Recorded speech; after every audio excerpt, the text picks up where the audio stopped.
Good morning, everyone. It is Christmas Eve 2023. I hope the holidays find you in good spirits and that your family is in good health. This is going to be a more unscripted, sort of off-the-cuff style video. You're going to get a lot more raw and unfiltered Jade. I'm actually sipping my morning coffee right now, but one of the comments from my last video got me thinking, and I've honestly been obsessing over the idea ever since.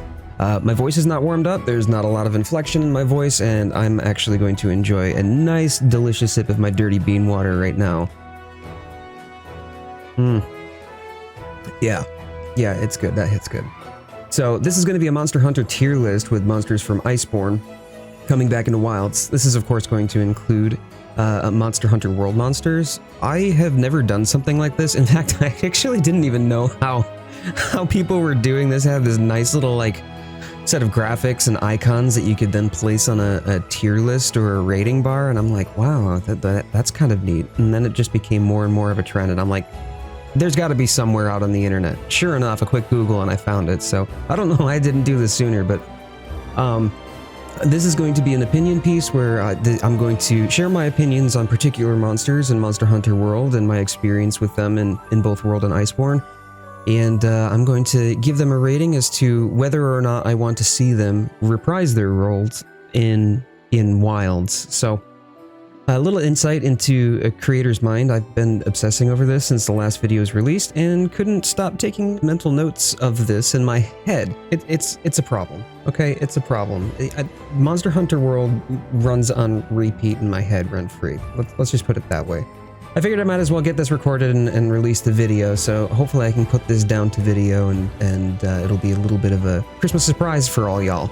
But if you're watching this after the 2023 holiday season, awesome. We're still waiting for more information on Wilds to drop, and hopefully we'll see some more of that soon. But in the meanwhile, let's dive in. I'm just going to go through the list, and starting here, right here with Ancient Leshen, and then ending with Zinogre. So, but no, Ancient Leshen gets a fat F. I mean, okay, the whole idea was novel. Coming from a crossover with The Witcher is pretty cool.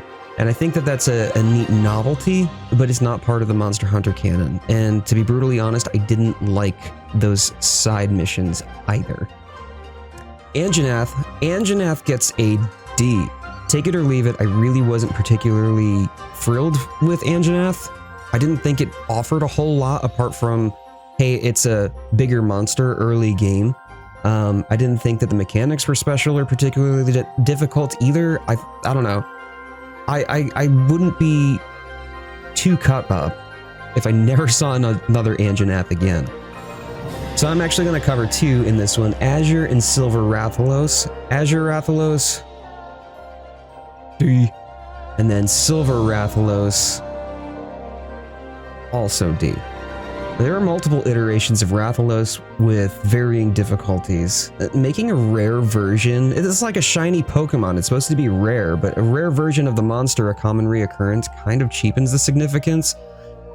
So I'm placing them firmly in D, and I'd rather have just multiple difficulties ascribed to the regular Rathalos. And just keep it red. I mean, who doesn't love red? Red is better than blue. I said what I said. Baroth. So Baroth for me gets an A. This little lover of mud would be like a good early game farm, and it's super fun for me to break parts off of. I always carry Part Breaker in my builds, and especially for glaives that have the tendency to bounce, getting Part Breaker and then suddenly he's all squishy. He's just a lot of fun. Hopefully the mud mechanics from World operate the same in Wilds, because in Rise, it's really not quite so impacting on the battle. You just slow down, whereas you get kind of stuck in mire in World where it's sticky and your character has to kind of shake it off. Basil Juice. So Basil Juice, good old Basil, he gets an A. Have y'all ever seen Davy Vask? Actually, I think I'll probably put a card to the video, but Davy Vask is a game composer and reviews musical scores of video games. Great channel, highly recommend him. But his comments about Basil being an attention-seeking snob, literally just strutting to his own theme song, in a world of his own has me giggling. He's literally the Monster Hunter embodiment of somebody who is the hero of their own story, completely oblivious to the world around them. He's a Monster Hunter like B-17 flying fortress. So watch out for the bombs. I thought he was fun. I like him, and I would be happy to see him return. Behemoth. So F again for similar reasons as Ancient Leshen. I love Final Fantasy, by the way. I am a huge fan. I've been playing Final Fantasy since Final Fantasy 1. Final Fantasy VII Rebirth, I am so excited about, and it's going to be one of the few games next year that I'm anticipating that's going to carry me over to Wilds. But I don't think that the crossover monsters really have a place in returning, unless they just happen to do another new crossover, for instance. I mean, another crossover would be cool, but the relevance in World will have been lost on Wilds. Black Diablos. Now, I think you're going to start seeing a theme here. Black Diablos is awesome. I love Black Diablos. In fact, I love the coloration of Black Diablos. I've loved the Diablos fights to begin with. But instead of a palette swap Diablos, can't we just bring back Monoblos? I don't know. I think that I think that the whole palette swapping thing, and this is going to be a recurring theme throughout the video, the palette swapping thing, I would much rather there be space for another monster that's either a unique species or a brand new monster in Wilds, and making room for that instead of just a different coloration with slightly tweaked mechanics. Now, I think with Devil Joe, this might be where the chat gets up in arms. So comments, please, please be gentle, but I have some very strong opinions about Devil Joe. This angry pickle is so annoying. Absolutely no manners. You're having a grand old time hanging out with your homie Dodogama, and suddenly it's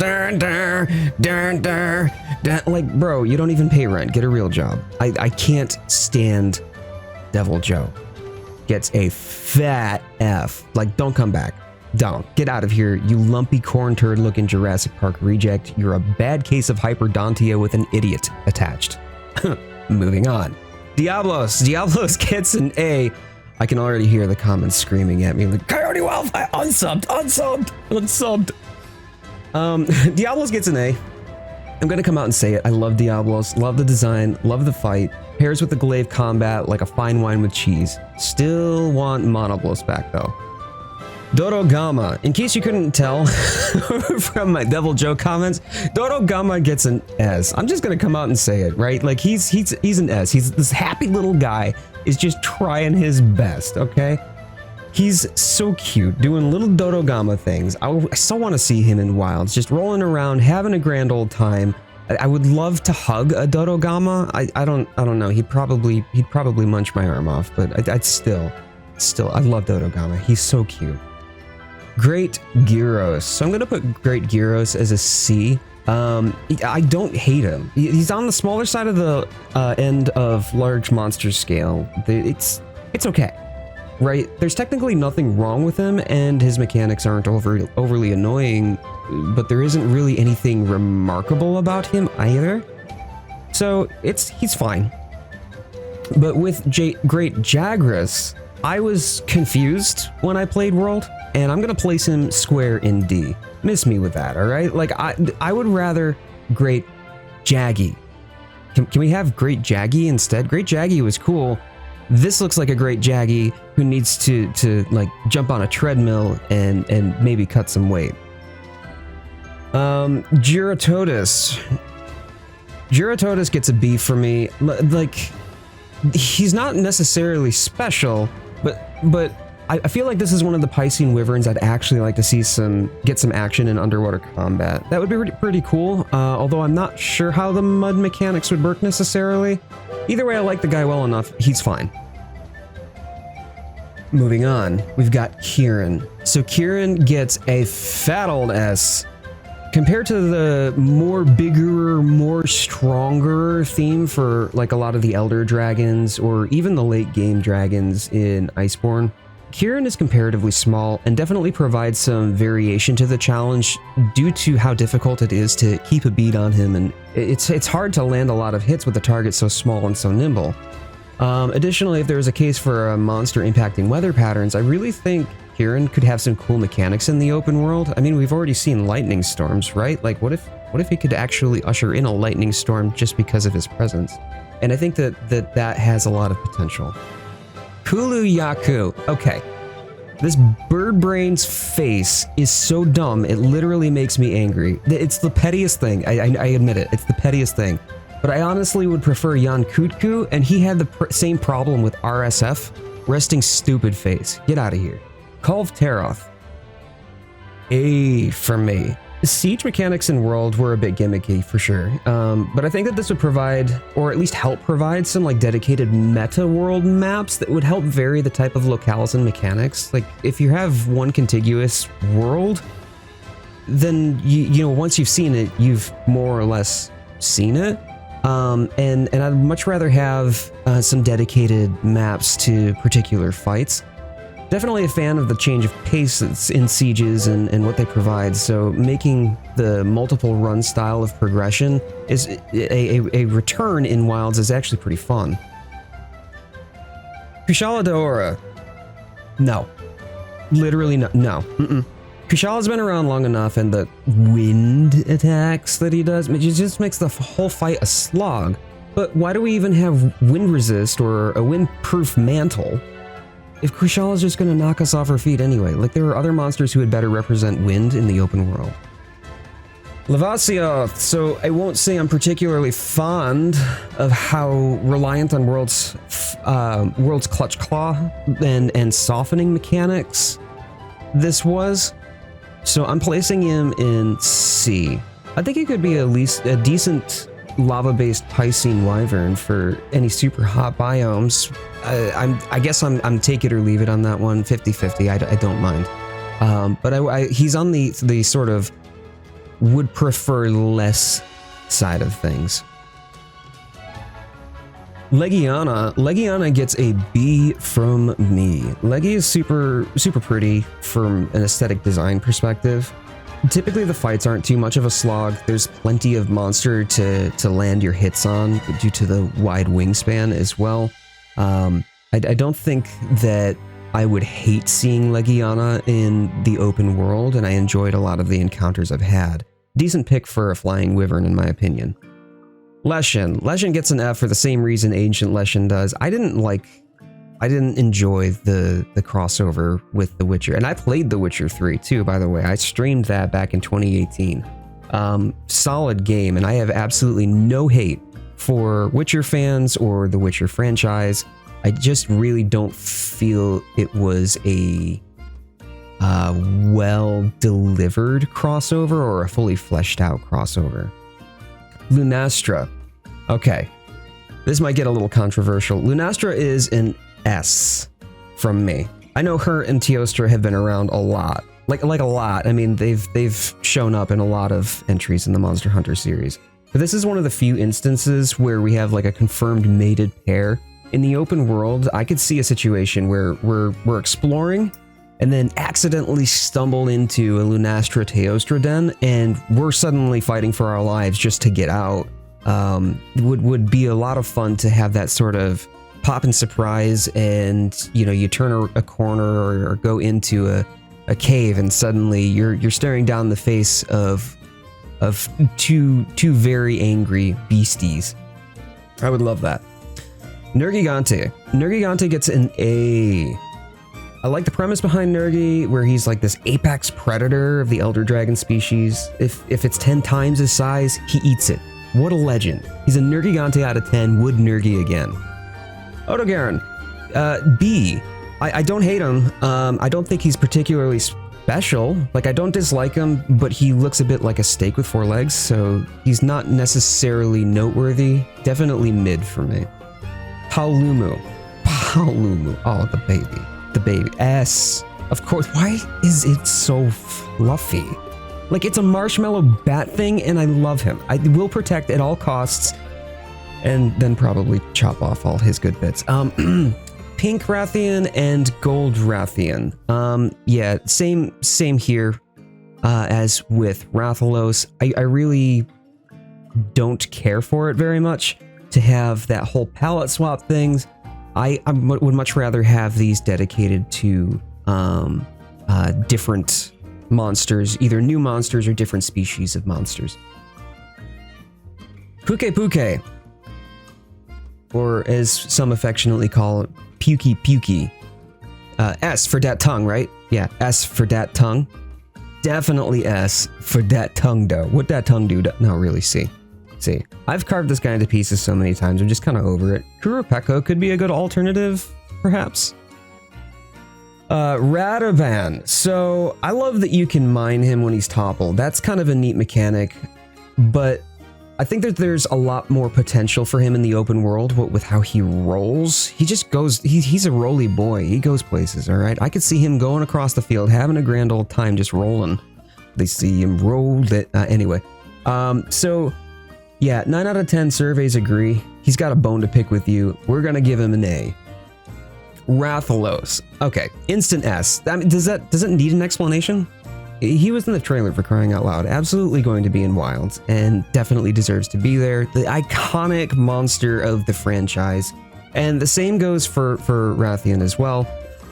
It's just not a Monster Hunter game without Rathalos and Rathian in there. And despite my grievances about the palette swap to just give me different difficulties, like bring back Tempered if you want to be able to ramp up the difficulty instead of just making different colored ones with specific mats to each. We've got some Teostra here, and this goes right up there in S with Lunastra. I just finished talking about avoiding palette swap monsters, and here I am dropping Teostra and S. But the Teostra and Lunastra dynamic as a mated pair is just really cool to me. I really like it, and I guess that's it. S for me. Tobi Kadachi. I love Tobi's design, and I think we need more lightning element monsters represented in Wilds. So yeah, let's go right there with A. Definitely a fan, would love to see Tobi back for sure. Tsitsi Yaku. So Tsitsi, the flash charge thing that they've got from its head frill is a far better choice, landing him right there in A, a far better choice than Kulu. Uragan. Alright, so also breaking my anti-palette swap rule, Uragan is functionally similar to Radaban, but you can mine ore off him instead. I think that it helps make him a little bit distinct, but he has the big chin. He's a Balchinian, alright? I'm just gonna come out and say it. And slaps it down just in the same way that Radaban does. But Uragan does leave little bombs around. I enjoy fighting him. He's totally a non-issue fight, but fun to change up the monotony with. Valhazak. Valhazak is interesting. I was petrified of Valhazak initially. I found him to be really difficult. In fact, had to grind for miasma gems just to be able to meta against him and survive the fight initially when we first encountered him. I'm going to slap him straight in A. But Valhazak, the whole premise, right? Where it's got the miasma, but it's also literally wearing dead monsters as its armor. And when you cut away the corpse armor, it's a really pretty looking beast. So that plus the effluvia mechanics and the extra dimension of challenge to manage, I really like Valhazak. Xenojiva. Xenojiva, surprisingly, I actually love Xenojiva, but I'm going to put her in C. So, she was pretty important in the storyline of World, but I feel seeing Xeno back would tend to fall flat, what with the resolution of its story arc already occurring in World. She could come back. I mean, there are multiple Xenos, there are multiple Saphis, so it's a potential. I'm not necessarily against it, but I'll get to Saphi a little bit later, because I would prefer Saphi over Xeno if one of them were to remake a reprise, but not both. Zora Magdaros. Alright. I'm sorry. This goes F. I love the idea of a dedicated special map. I mentioned that earlier, right? And the extra large monster that you have to traverse. But you don't actually fight Zora Magdaros. Apart from the small nodes on the map, you never actually draw your weapon against him. It's just the cannons and the ballistas and the Dragonator. I don't know. I've done enough Zora Magdaros, got the Zora Magdaros armor, had to grind for that. I feel he's weak when it comes to the super big monster mechanic. Like, Jen Morin would be a better example, I feel, of that. Acidic Glavenus. So, funny story, right? I was grinding for materials for my Glavenus Halde back in 2022, and I needed material to craft it. I just needed one. Just one. I was one match short. Acidic Glavenus was new, and I thought, oh hey, we can fight this new one to change up the pace, because I've been grinding against Glavenus for so long. So I did. And spent days grinding Acidic Glavenus for this one material, only to realize I could only get it off of regular Glavenus. Thanks, Glavenus. D. Alatrian. Okay.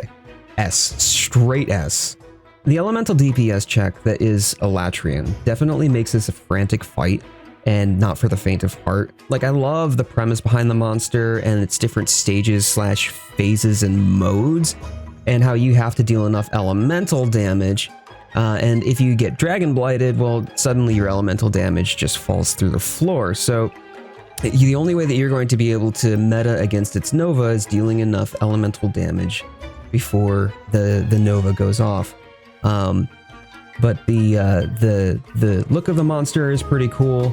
I think it would be another example where you'd have a separate arena-based monster to fight in the open world. I want the open world to be huge and expansive. Don't get me wrong. I keep talking about this like dedicated map. Why would we have a dedicated map when we have an open world? But I think that some of the games, or at least some of the monsters' mechanics, do fall a little bit flat if they're not in their own segregated arena, where there's a map dedicated to their fight. Say, for instance, the Call of Teroth Siege. It just doesn't make sense without its own dedicated map. Same goes for Safi, right? So I think that Alatrian would be another good example of that, because I think that having them just roaming the open world would not make a whole lot of sense in theme with like the backstories behind these fabled monsters. But I also think that it would be just a bummer that all of a sudden Alatrian's there, and for whatever reason you can't get away, and suddenly it Novas, and you just have no chance. I don't think that would be a really very balanced thing to do. So having these dedicated maps for these sorts of encounters in line with the fabled lore and backstory that brought these monsters to infamy would be a much better bet, and I would really like to see that more of those, so that way we could see a larger variety of monsters. Banbarrow, I could go either way on this one. I'm putting it in C, not because I dislike Banbarrow, but there's nothing particularly remarkable about him. Great for shoveling snow, sure, but I don't have a Banbarrow that I can just hire every winter, so watch out for that tree. Bariath. I don't know. I love Bariath, right? What an absolute contender he is in fights. If you like to strafe the monster and you're facing him on the front, he loves to do a shoulder charge, a sideways shoulder charge. It always catches me off guard. I don't know why. I should know this by now, but he loves to throw his shoulder out and knock you off your feet when you think that he's going to attack you straight head on. He does do a little bit of Tigrex charge and has some ranged attacks, and seeing him jump up off of walls and climbing the walls to be able to jump down, like swoop down and attack from the air.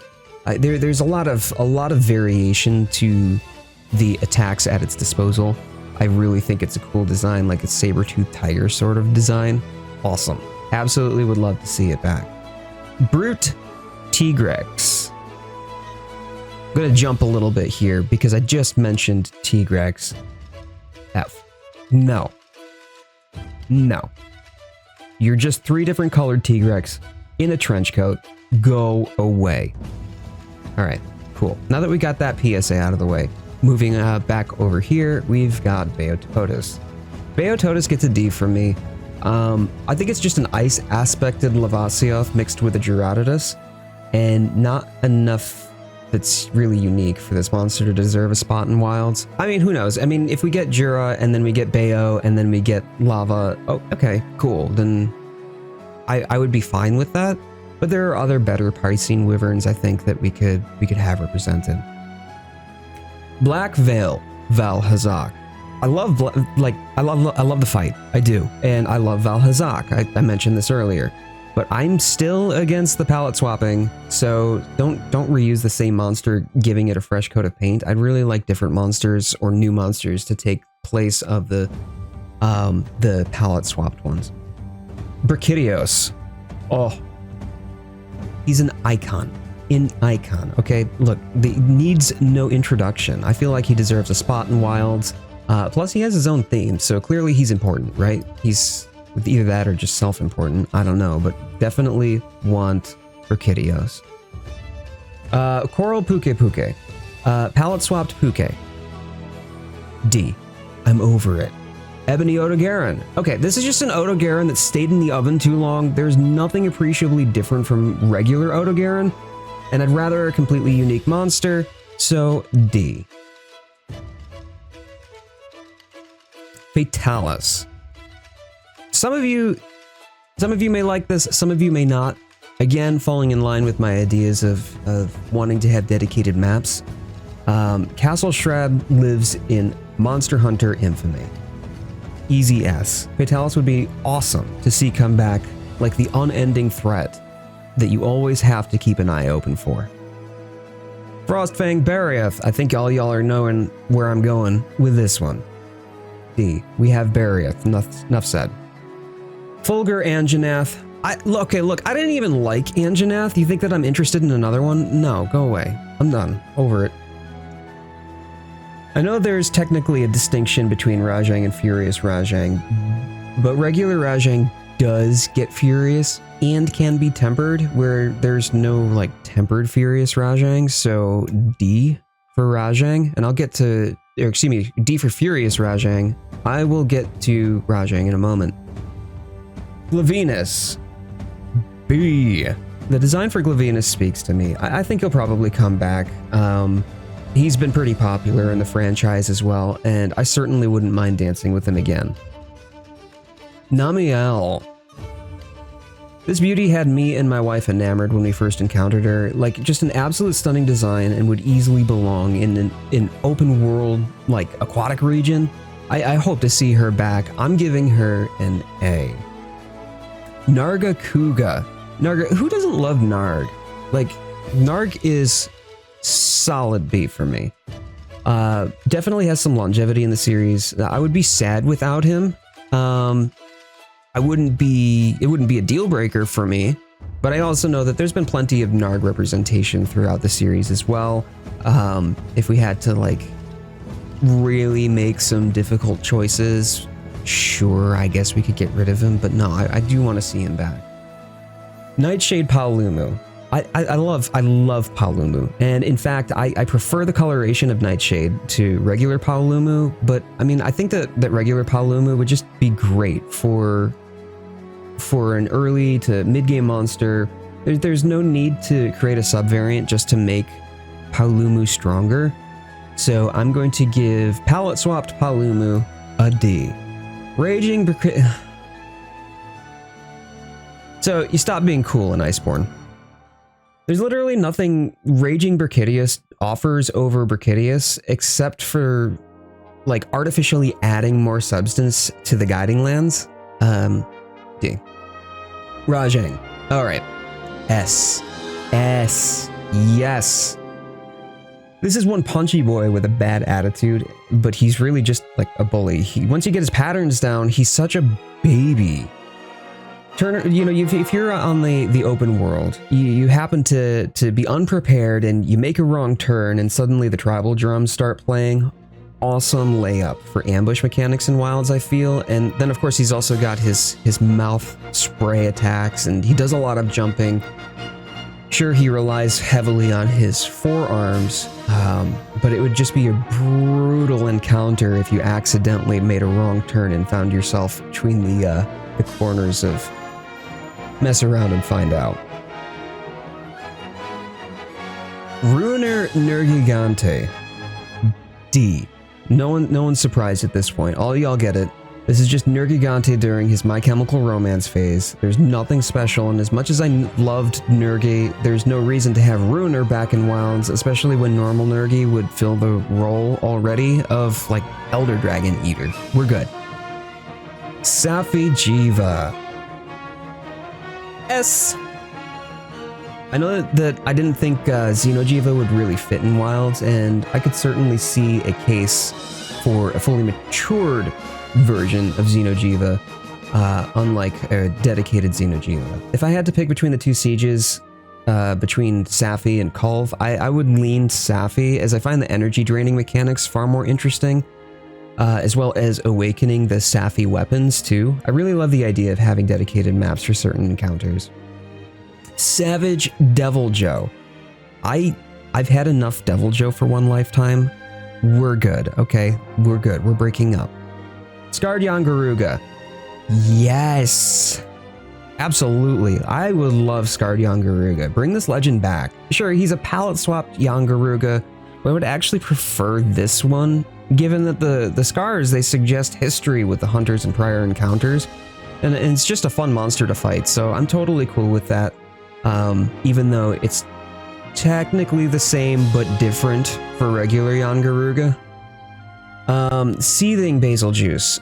Look, Basil Juice strutting to his own theme, except he's playing you his new mixtape. We have enough basil to season the stew, no need to seethe over it, you're getting a D. Shara Ishvalda. This one's hard. I could go either way, but I want to lean for it, because if you've played Breath of the Wild, I could see some like Stone Talus mechanics going on here. Right at the beginning of Breath of the Wild, like you come out the cave and you talk to the old dude, and then you're suddenly set out and you've got to figure it out for yourself. But there's one set of just like stones or boulders that are on the ground right smack in the middle of the beginning area of Breath of the Wild, and suddenly now you're face to face with a rock golem that just literally crawls up out of the ground. Shara Ishvalda could kind of start in the same way, right? Like you could have that part of the fight in the Shara Ishvalda fight where it's literally underground, like 90% of it's underground, except for some of the rock formations that stick up at the top of the sand. And I could see that being its dormant state, and then if you just happen to stumble on it, then it activates and suddenly you're face to face with big rock monster. That would be a lot of fun. There's a lot of things that you could do to bring a new depth and character to these monsters, like seeing what they do on their own out in the wild as they're just going about their days. We saw a fair bit of that in World, but I think that an open world that is meant to have a predominant thrust on the ecology, the open environment in which they live, would present a lot of opportunities for these monsters to do their own thing, just vibing, if they're not going to be aggressive by default. Shrieking Legiana. We've only got a few more to go here, but the normal variant already shrieks, and both calls are the same, so what's the big deal? Alright, the icon's pretty cool, but give the spot to a different monster. Stygian Zinogre. Zinni. Zinni. Got me feeling things. Alright, yeah, absolute monolith of win and good. I'm such a giddy schoolgirl for Zinni in the first place, and Stygian is definitely the exception for me on the palette swap monsters. I mean, you can even catch like the Dracophage beetles off of him. The armor set gets me right in the squishy bits every time. I never pass up a fight with Stygian. S. Tigrex! Oh, Tigrex. In my last video, I talked about how I played a bit of Monster Hunter 4 and even got that circle pad dock for my 3DS. Yeah, Tigrex is the reason I almost didn't have a 3DS. He's got this bulldog charge with a stupid smug look on his face, and I swear to gods, if I get bowled over by a Tigrex one more time, I'm going to play Mr. Potato Head with his corpse and rearrange his limbs. F. Get out of here. I would be happy to never see a Tigrex again. Velkhana. With such a command over ice, And the way that she leaves these ice trails wherever she goes, she could be a great candidate for like an impact on the heavy weather patterns in Wild. I mean, you've tracked a Velkhana before, you get the prince, but there's also like this graveyard of frozen monsters in her wake. I would love to encounter her in Wilds. Definite A from me. Viper Toby Kadachi. Look, this dude just wishes he could be as cool as Nargacuga. Keep the regular Toby and his lightning aspect. Leave Viper Toby behind. D from me. Yangaruga. Yangaruga is a D. If I had to pick, I'd much prefer Scarred Yangaruga, which I mentioned earlier. Still, I'd rather a Yangaruga show up than none at all. Hoping to see one in Wild. I'm giving it a D, but if I can't get Scarred Yangaruga, then okay, give me Yangaruga. And then last but not least, Zinogre. And I'm sure you saw this coming. All right, S, yes, please. I admit it, I'm a Zinni stan, but between Zinnian and Zinogre, if I had to choose, I'll take both. Absolutely love this guy. So that's it. This is my Monster Hunter World tier list for all the monsters that I want to see return in Rise, and which ones I would be happy to not see. So what about you? This video was definitely an opinion take, for sure. I would imagine there are plenty that disagree with my choices, but I want to hear your tier list. What do you agree with? What do you disagree with? And who would your #1 monster not from World or Iceborne be that you would like to see a return in Wilds? I know that a lot of people are looking for Lagiacrus, and I don't blame you. But if you were to make a choice and you could only pick one monster to guarantee that's going to be in Wilds from another entry in the series, I want to hear it. I better hear at least one person say Lagombi. But your comments have been absolutely fantastic, and these discussions surrounding Wilds, as well as some of the prior games in both the portable and mainline games, honestly awesome. You guys rock. So if you feel the content is worth supporting, I would actually love your subscription. Like, thank you for being here. Thank you for the comments. I would love to be able to have more of you familiar faces returning in the comments, and I want to get to know more of y'all. I don't usually waste time making a call to action. I know it's pretty standard. Like and subscribe. And sure, you know, a call to action probably has some benefit, but the reality is I want the content to speak for itself, and my primary goal is to be able to interact with the Monster Hunter community and to provide content that would entertain and hopefully give you a representation of the labor of love to a community I'm passionate about. So at the end card here, there will be a playlist of all the videos I've done on Wilds to date, so if you're new or haven't watched them yet, come join in the fun. I'm Jade, and I'll be covering Monster Hunter Wilds as more information releases, and until the next video, I'll see you in the comments below.